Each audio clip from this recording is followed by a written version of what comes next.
Guatemala es un país difícil de gobernar. Muchas versiones se han dado sobre todos nuestros gobiernos, pero en exclusiva, y especialmente Quinto Poder hizo este viaje para conocer qué pasó en 1991 a 1993. Y estamos con el expresidente Jorge Antonio Serrano Elías. Ingeniero, ¿por qué dijo el golpe? Mire, hay un momento en que yo pensé, seguir gobernando en un país en el cual uno no puede hacer lo que hace, no vale la pena. Seguir viendo que la corrupción copaba los organismos del Estado y que en mis narices estaban haciendo cosas con las que yo no estaba de acuerdo, tanto en la Corte Suprema de Justicia como en el Congreso, y también algunas personas en el Ejecutivo. Entonces yo pensé, y se lo dije un día a mis hijos, así no vale la pena seguir gobernando. ¿Cuándo sale ese tema?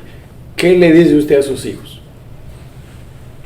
Que yo estaba cansado de que perseguíamos un delincuente, un narcotraficante o un contrabandista, y más tardábamos nosotros en llevarlos a los tribunales, que tenían preparada la coartada, que tenían los tribunales totalmente al servicio de ellos. Entonces era desgastador. Es decir, hicimos cateos por información que se tenía, y antes de hacer el cateo vaciaban las bodegas, ¿va? Y todo salía del organismo judicial, porque teníamos que ir a pedir la orden de cateo. Entonces uno se da cuenta que la democracia es débil. Si uno quiere seguir todos los procedimientos que marcan la ley, es muy débil nuestras democracias ante la plata del narcotráfico, ante la plata del crimen organizado y ante la corrupción de gran parte de gente que en una u otra forma quiere hacer lo que se le da la gana en el país. Eso es desde el principio de su gobierno. Bueno, el detonante que usted diga, bueno, hoy sí voy a tomar esta decisión. Mire, el detonante fue cuando hicieron el fraude para imponer a Juan José Rodríguez a la Corte Suprema de Justicia, que ellos no lo podían hacer porque había básicamente un equilibrio que no permitía una mayoría. Y entonces aprovecharon la salida mía a participar en la firma de los acuerdos de paz de El Salvador en México, y agarraron a 2 diputados de los míos y les dijeron plata o plomo. Así que ustedes hoy entran y votan. Y estaba yo en México cuando me entraron a decir que se había producido la votación. Yo decía, imposible, no puede ser. Y habían impuesto una Corte Suprema de Justicia como se les había dado la gana. Y una Corte Suprema de Justicia que al día siguiente que entró me empezó a chantajear. Yo fui a la toma de posesión de esa corte, aunque no quería ir porque sabía que era una corte espuria. El golpe de Estado no lo di yo. Ese fue el primer golpe de Estado que se dio en el país. Que les impusieron uno de los organismos del Estado en forma fraudulenta.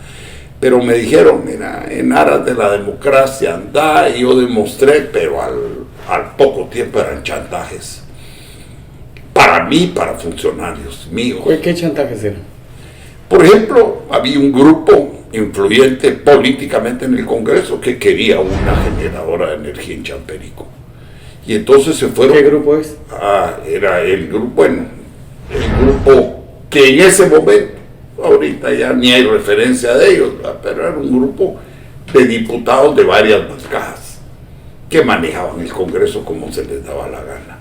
Se fueron con el presidente del INDE y le sacaban unos cartelones mientras le decían una cosa, y a través de esos cartelones le estaban diciendo que si él no les daba esa concesión, que se atuvieran las consecuencias. Y de hecho le montaron una serie de procesos judiciales en contra.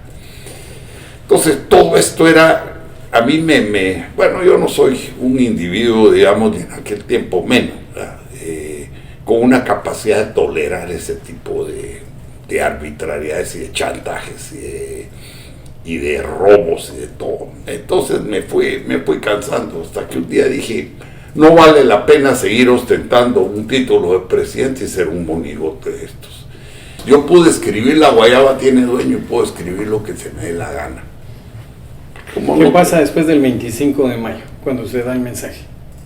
Bueno, ¿qué hace? Cuando yo doy el mensaje que le quiero advertir, yo no cancelé la Constitución como algunos dicen y tampoco renuncié. Ninguna de esas dos cosas. Yo dejé en suspenso unos artículos constitucionales porque de acuerdo a los abogados podía hacerse temporalmente de acuerdo a un artículo transitorio. Significaba anular la Corte y el Congreso. Significaba no anularlas, cambiarlas, porque era imposible gobernar el país. Es que mire, cuando usted habla de una democracia representativa, todo es parte de un sistema. El pueblo elige a sus representantes, pero no los nombra, como yo digo, para que lleguen con un canasto, lo pongan sobre una curul y empiecen a vender resoluciones y a vender influencias. Que es lo que han hecho siempre. Es lo que han hecho. Entonces, esa no es la democracia, no es el sentido de la democracia. Un representante del pueblo que llega con un presidente a decirle, deme $200,000 y yo le saco esa ley. Ese señor, ¿cuánto le pedían? De todas cantidades pedían, todo dependiendo de la ley que se quería.